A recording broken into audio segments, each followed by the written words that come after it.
స్వామి శబరిమల వస్తాయి మీతో పాటు నాకు కూడా అవకాశం ఉంది స్వామి. స్వామి మీరు ఎక్కడ ఉన్నారా? మీకోసం గుడి మొత్తం తిరిగి వస్తున్నాను. స్వామి ఇవాళ మీ కన్సాంగ్ మాలేపుకొచ్చే స్వామి. ఈరోజు ఇప్పించండి స్వామి. స్వామి శరణం స్వామి. మరి ఎన్నాళ్ళు వీళ్ళతో కలిసి దీక్ష చేసావు, మరి శబరిమల ఎలా వెళ్తావు స్వామి? అంతా అయ్యప్ప స్వామి దయ్యా స్వామి.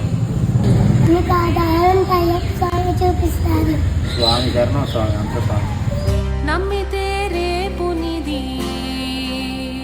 స్వామి రవి స్వామి, ఏంటి స్వామి ఇక్కడ ఉన్నావు? ఎన్నాళ్ళు వెళ్తా పాటు దీక్ష చేసే స్వామి, కారు ఖాళీ లేదన్నారు స్వామి. మాలో ఒక స్వామి రావట్లేదు స్వామి, మాతో కలిసి మీరు వస్తారా? సరే స్వామి వస్తా స్వామి. స్వామి గుడికే భక్తులకు ఎదురొచ్చే బంగారు స్వామి.